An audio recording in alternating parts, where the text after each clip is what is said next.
2 words, Revo Fitness. Here's a few more. Simple, 24/7, reformer Pilates, body scanners, massage chairs, squat racks, free weights, pin and plate loaded equipment, no lock-in contracts, no bullshit. All of that and more from just $9.69 a week. That's surprisingly affordable. Join now at Revo Fitness Shenton Park or download the Revo Fitness app. RevoFitness.com.au or find the Revo Fitness app in the App Store.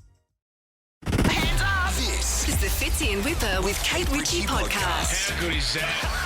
Do you know who one of our golden girls are on this show? And that is Maggie Dent. We love getting Maggie on the show. And Whip, actually, she's just done a 36 months podcast, actually. Great podcast. And Maggie was on there talking about parenting. I think every time Maggie comes on our show, you walk away feeling a little bit better about your parenting. Do you know, you're right. You do, Fitz. And I've listened to that podcast, of course, and everything Maggie has to say, for one, she makes you feel okay about what you're doing, and she also makes you understand clearly why your kids are behaving the way they are. I saw a grab yesterday from her, made me feel better, because apparently, even though, when your kids come home and they're mad with you and cranky and gross and you just want to go, ugh, I'll get a better housemate than this. That is a good thing. That is a good thing, because what it means is, according to Maggie, is that you are their safe space and they can be little rats around you. So even that's a good thing. Mm-hmm. That was the grab I'm just about to play for you, actually, because Sorry, Fitz. No, don't be silly, because my wife is going through this at the moment, and she's really, really upset with the way the boys come home from school, and they're grumpy, and they have a go at her about this. And if you're feeling like this at the moment as a parent, and the kids coming home from school, have a listen to what Maggie says about that here. They come home and give you a double, triple serve full of yuck that's come from school.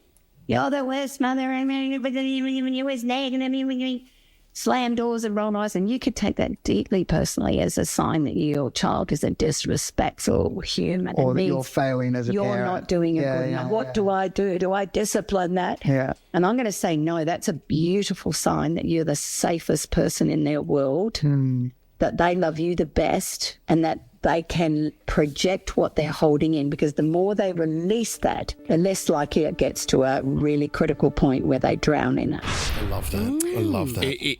Isn't it? And you know what? I showed my wife that video, and yesterday Huey came home and had a go at Mum about what was in the lunchbox, and you didn't cook this properly. And there was a moment where she looked at me and she smiled. And I thought that it's a great...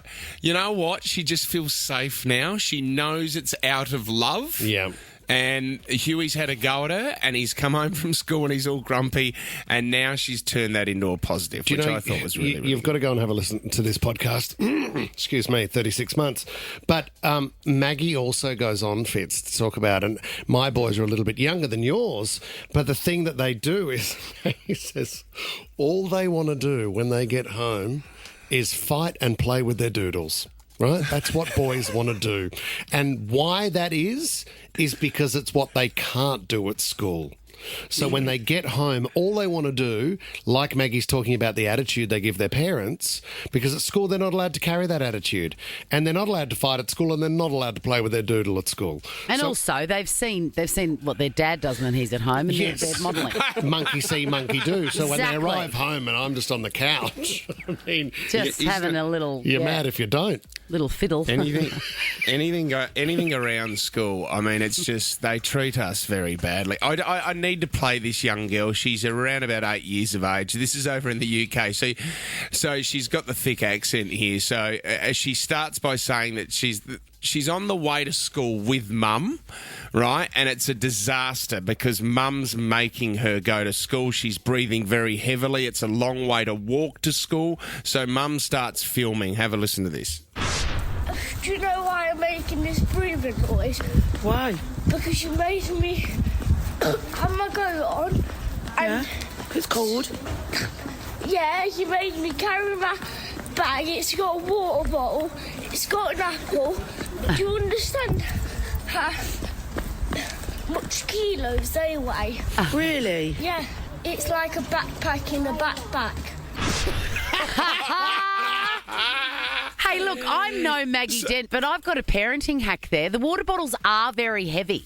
Yeah, they are. Yes. What do you do? So very early on, because I've got 3 kids that go to school and you have to take water. You send them with it. You teach them very early on where the water is at school, and you send them with an empty one, and then they fill it at school and drink it, and then at the end of the day they empty it out and they take the empty water bottle home, and then they're not carrying many kilos. Oh, Chrissy, that is a great tidbit. I love that one. Because the other one that happened to me the other day, Swanee, was Ted. He's walking home from school, but it was also the day when you got to school and you worked out what instrument you were going to be assigned that you had to learn. Oh, yes. And he wanted to do the drums, I think. Anyway, it didn't go to plan. So when he got home, knocked on the door and said, "Hurry up, I can't hold this much longer," I opened the door and he said, "This glockenspiel is really heavy."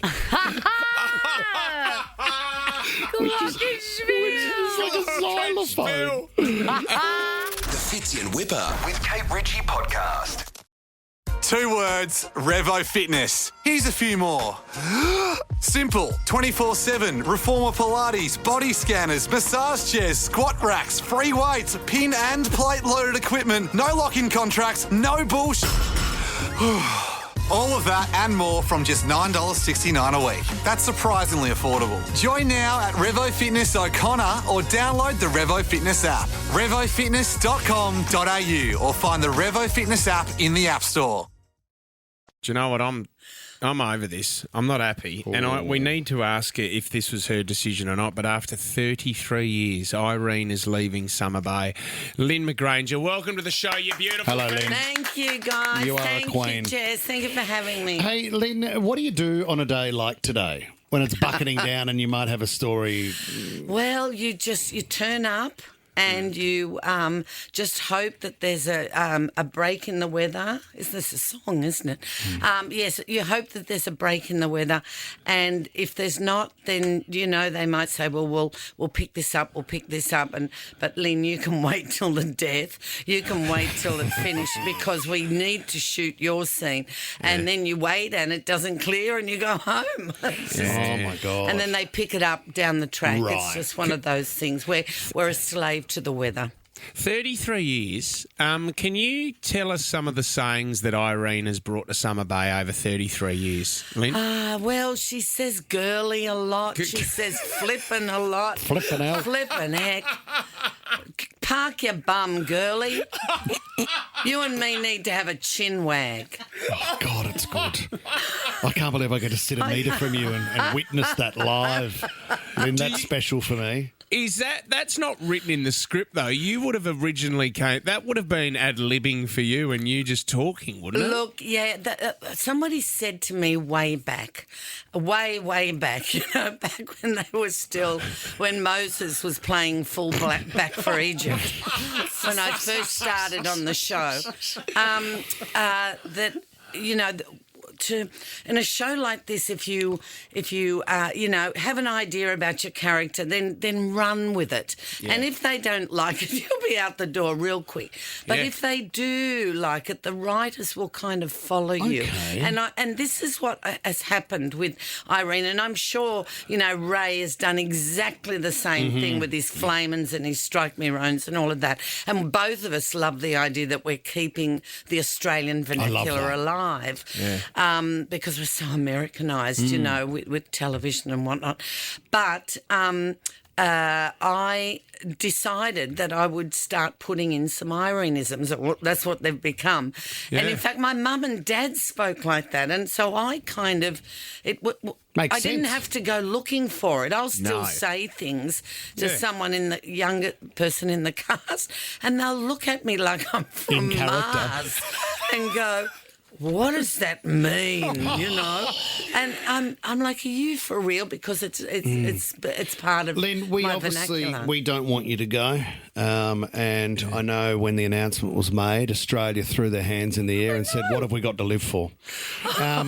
Now, when it comes to the departure of Irene, how is she going out? Do you get to choose that? And what are some of the ideas throwing around? Yes, well, my initial thought was maybe she can just get hit by a bus outside the diner because it's quick, it's done, it's like, and then, I don't know, maybe she's not really dead, and then at the funeral she's like, back. let me out, you flipping idiots. What everyone walks over to you and just sinks the boot in just to see if you're still alive, and then.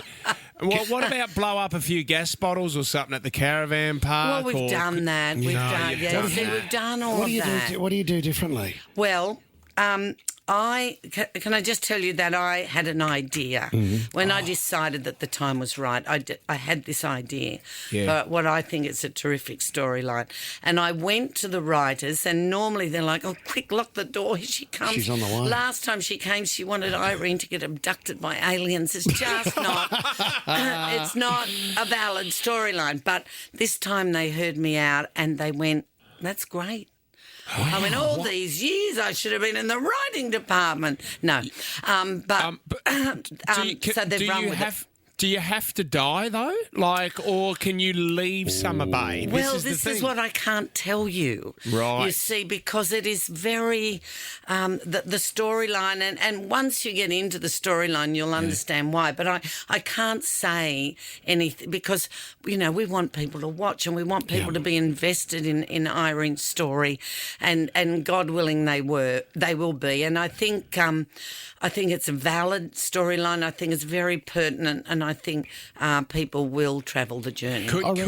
Just quickly, remember Neighbours? Madge came back as a ghost. Could they kill you off? And then comes back as a ghostie. I come back like I could morph through the white goods. That's not bad. Like Bobby did back in the day. Oh, yeah, I remember when Bobby. Ailsa was having issues, and Bobby morphed through the white goods. Coming through the fridge. I mean, that she did. Yeah. She absolutely did. But no, see, it's been done. That's just it. We can't bring it back. We can't go back and redo Irene, it. Sorry, Lynn.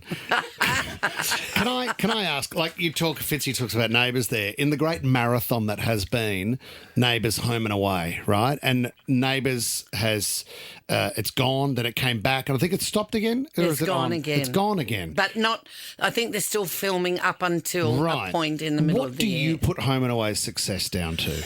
Look, why is it the ultimate? I think it's got primarily to do with the writing. Then I think it's got to do with their turnover of characters, but they're hanging on to the core characters. To core older characters and letting the young ones come and go. Yep. They've gone a bit, off-piste a couple of times, I think. Who, Neighbours? No, Home and Away with storylines. But then the very clever writers have brought it back. And I think that the characters that they get on the show, a new generation of people or even an old generation who have come back to the show will get invested in them. So I think it's a great mixture of the cleverness of the writers and of the casting and all of those things, and hanging on to core characters. Is there a big goodbye party? I mean, with Channel 7's budgets at the moment, it'll be at a fish and chip shop at Avoca Beach or something. But what is they can hear you. Look, they are throwing me a shindig. Are they? Oh, they are, and I'm very excited now. Obviously, I can't say when and where. Yeah. Otherwise, we'll have another fruits 5 or 10 people turning up, and we can't have that. No, they're throwing me a bit of a shindig, which is lovely, because normally we do it on set, but they've decided not to do it for my last scene because, I can talk under wet concrete. The people who get up and talk and say goodbye to me, they can talk under wet concrete. We'll be there till, next Christmas. Yeah, right. So they've decided to do it on the night, and there'll still be people come down and watch me. That's very kind of you to invite us. And, of course, Kate Ritchie, who's not here right now, she will be Kate there. Would love to be there. She'll get involved. We'll be there. We might shoot a bit of behind-the-scenes stuff. Lynn's wrap party. Couple of grogs, you think, Fitz? Roll up a few fat ones. And really rip into it, Lynn. You'll have a bit more time to go watch the Swannies now as as well, I Lynn. absolutely will, because I can't go this Saturday because we're filming. That's the commitment. On Saturday. That's why she's the best. It's just, I'm so disappointed because it's a rematch, isn't it, of the grand final, of which we will say nothing. That's not in the storyline, do is not it? talk about the GFs. About a football we team don't. dying? Oh, God. Lynn, I don't know what you're more nervous about, finishing up on Summer Bay or the game this weekend. But hey, it's not over for us. This is not the last chat that we're having with Lynn McGranger. No. You are one of our favourites, Lynn. We absolutely adore you, and you don't realise, and I mean, we've had Kate on this show. Kate as well, and she talks about. You come into people's lives. I don't think you understand this as much, but like Tom's wife Inga is addicted to Home and Away every night. I love it. Yeah. Do you know what? You've played a huge part in people's lives, Lynn, and we love you for that. Thank you so much, Fitzy. And I have loved, and I want people to realise how blessed I feel that I have spent 33 years, best part of half my life, doing Home and Away, playing Irene, and she has brought so much joy to me and my environment. My dear friends that I have made on the show have brought me so much joy, and the public and the fans and all of that. So I don't want to belittle it in any way, but I just want people to understand that for me the time is right.